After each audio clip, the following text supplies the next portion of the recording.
پشاور میں جب اسلام آیا ہے نا، فقہ حنفی کی شکل میں ہی آیا ہے. 1200 سال سے پشاور میں اسلام آیا ہوا ہے. تو جو 1200 سال پہلے آیا تھا نا، وہی اسلام آج تک چل رہا ہے. اس کے علاوہ کچھ اور اگر ہوگا تو وہ نیا فرقہ ہوگا، وہ والا نہیں ہے جو اس وقت آیا.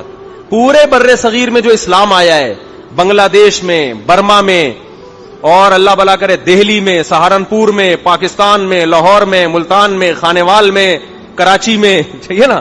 یہ آج نہیں آیا اسلام. یہ کب آیا ہے؟ یہ 1200-1300 سال پہلے اسلام ان ملکوں میں آ چکا تھا. ازبکستان، تاجکستان، بخارا، سمرقند، یہ تمام علاقوں میں فقہ حنفی آیا ہے.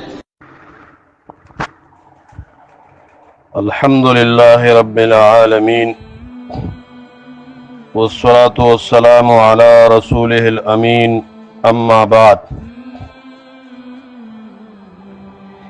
اہل حدیث کی تاریخ اس مناسبت سے بیان کی جاتی ہے کہ بعض لوگ غلط پروپیگنڈے اور غلط باتیں نشر کرتے ہیں. یہ بات کئی سالوں سے مقلدین کی طرف سے اہل حدیث کی وجود کو ہندوستان میں انگریز کی آمد سے جوڑنے کی ناپاک کوشش کی جا رہی ہے، تاکہ اپنے نئے وجود کو لوگوں کی نظروں سے بچا سکے.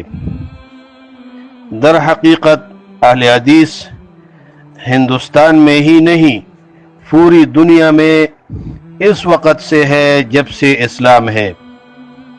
یہ الگ بات ہے کہ حق پرستوں کی تعداد ہمیشہ کم رہی ہے، کیونکہ اللہ تعالیٰ فرماتے ہیں وَقَلِيلٌ مِّنْ عِبَادِيَ الشُّكُورُ، شکر گزار بندے، حق پرست بندے بہت توڑی ہی ہوتے ہیں. اہل حدیث کا صحیح معنی اور اس کی صحیح تاریخ ہمیں سب کو سمجھ لینی چاہیے. اہل حدیث سے حدیث پر عمل کرنے والے تمام مسلمان، خواہ پڑھا لکھا ہو غیر پڑھا لکھا، یہ سب مراد ہے. امام اہل سنت امام احمد ابن حنبل، اس کی قول ہے، ابن جوزی رحمہ اللہ نے مناقب الامام احمد ابن حنبل صفحہ 209 میں ذکر کی ہے. صاحب الحدیث عندنا من یستعمل الحدیث، ہمارے نزدیک اہل الحدیث وہ ہے جو حدیث رسول پر عمل کرتا ہے. یہ امام احمد ابن حنبل رحمہ اللہ فرماتے ہیں. یہ کس وقت گزرا ہے؟ وہ کہتا ہے کہ ہمارے نزدیک اہل الحدیث وہ ہے جو حدیث رسول صلی اللہ علیہ وسلم پر عمل کرتے ہیں. یہ جو کہتے ہیں کہ 1857 سے پہلے اہل حدیث کی وجود نہیں تھی، ان لوگوں میں ذرا برابر اللہ کا خوف نہیں ہے. اہل حدیث، اہل سنت یہ صفاتی نام ہے جس کی پہچان حدیث میں طائفہ ناجیہ منصورہ بتلائی گئی ہے، یعنی نجات پانے والی جماعت. اس مفہوم کے بعد اہل حدیث میں بشمول عوام و خواص صحابہ، تابعین، تبع تابعین، ائمہ اور قیامت تک آنے والے حامل کتاب و سنت اور حدیث رسول پر عمل کرنے والے شامل ہیں. ائمہ و محدثین نے انگریز کی آمد سے پہلے سینکڑوں سال پہلے طائفہ منصورہ کو اہل حدیث بتلایا ہے.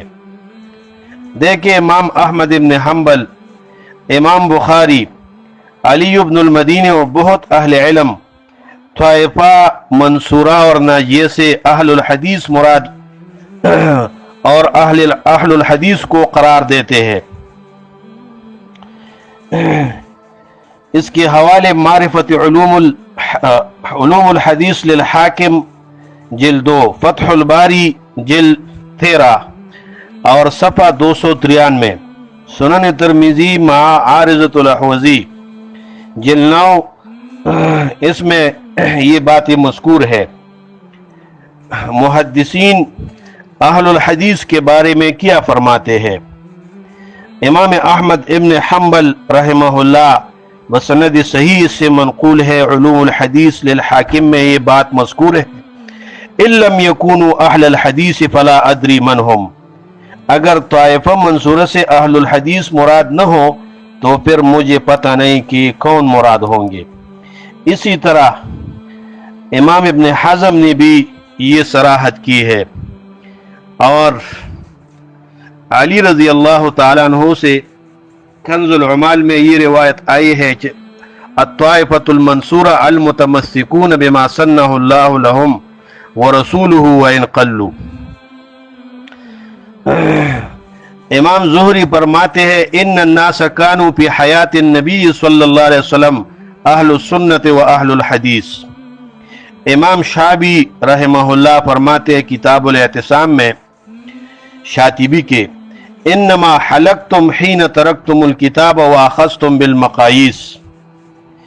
شاہ ولی اللہ رحمۃ اللہ علیہ فرماتے ہیں حجت اللہ البالغہ میں، الفرقۃ الناجیہ هم الآخذون فی العقیدۃ والعمل جمیعا بما ظہر من الکتاب والسنہ۔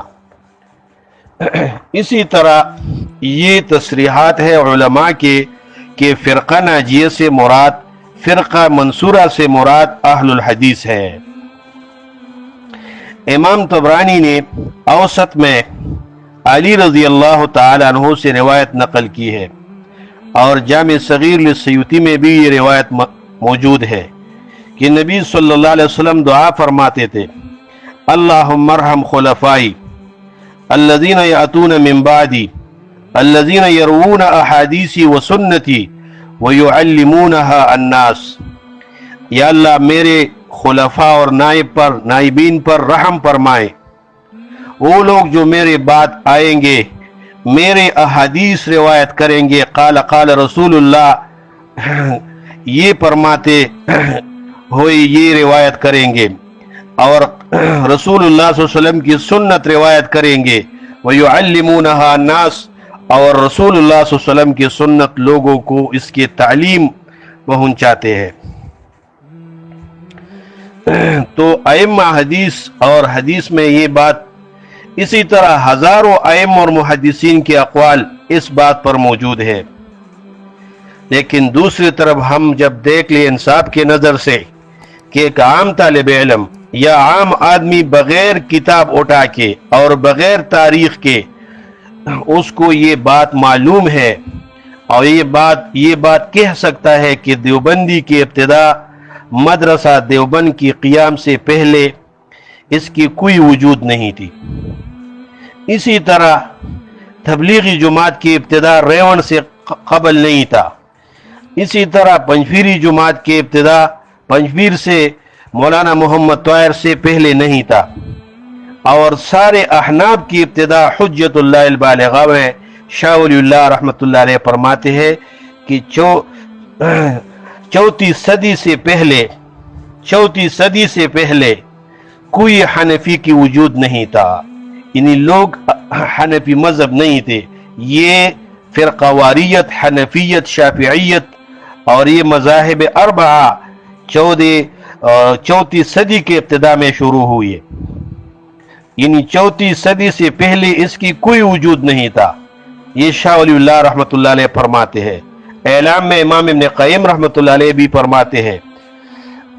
تو مدرسہ دیوبند کی ابتدا 1867 میں ہوئی ہے، ان سے پہلے فرقہ دیوبندی کی کوئی وجود دنیا میں نہیں تھی، اور بعد میں یہ بدعتی فرقہ، یہ دیوبندی بدعتی فرقہ مزید فرقوں میں تقسیم ہو گئی، تبلیغی، پنجپیری، اسی طرح حیاتی، مماتی، نقش بندی، اس میں ہزاروں فرق بنے ہیں، مختلف بدعی سلسلے ان سے بنے گئے ہیں۔ شاہ ولی اللہ رحمہ اللہ محدث دہلوی 1732 میں حج کے لیے گئے تھے، اور وہاں انہوں نے امام ابو طاہر محمد ابن ابراہیم سے حدیث سیکھ لی۔ کہا کہ اب تک ہم ہندوستان میں قال ابو حنیفہ وقال ابو یوسف وغیرہ قیل اور قال میں گزارتے تھے۔ اب اس کے بعد قال رسول اللہ صلی اللہ علیہ وسلم پڑھیں گے۔ آپ کہتے ہیں کہ 1857 سے اہل حدیث پہلے نہیں تھے۔ شاہ ولی اللہ 1732 میں جب حج کے لیے گیا تو ادھر ایک اہل حدیث محدث ابو طاہر محمد ابن ابراہیم سے اس نے حدیث سیکھ لی، اور شاہ ولی اللہ رحمۃ اللہ علیہ اہل حدیث بن گیا اور کہا کہ اب میں ہندوستان میں قال ابو حنیفہ و قال ابو یوسف نہیں پڑھاؤں گا، اب میں قال رسول اللہ صلی اللہ علیہ وسلم پڑھوں گا۔ اور جب رخصتی کا وقت آ گیا تو استاذ کو کہا نسیت کل شین، میں نے سب چیز اس کو بھول دی جو میں نے ہندوستان میں یاد کیے تھے، اور میں ہندوستان کو جاؤں گا قال رسول اللہ پڑھاؤں گا۔ یہ ہے اہل حدیث کی وجود 1857 سے پہلے۔ بر صغیر میں شاہ ولی اللہ محدث یہ اہل حدیث ہے۔ اسی طرح بہت سے لوگ، محمد ابن قاسم رحمہ اللہ 93 ہجری میں سندھ فتح کیا انہوں نے، اور وہاں مساجد اور مدرسی بھی بنائے تھے۔ تو مسلمان کس کے مذہب پر تھے؟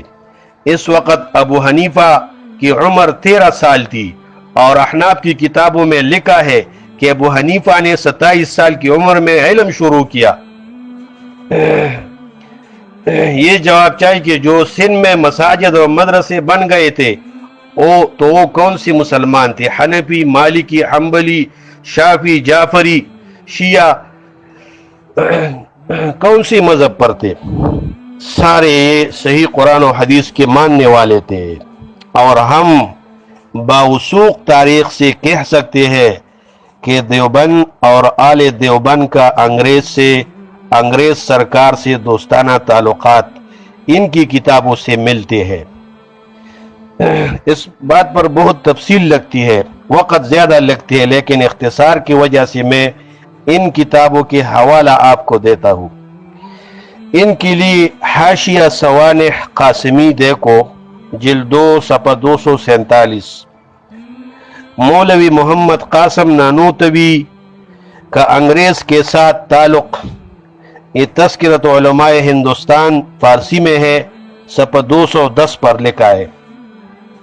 جمعیت علماء اسلام کو حکومت برطانیہ انگریز نے قائم کیا، مکالمہ میں دیکھیں صفحہ 7 پر۔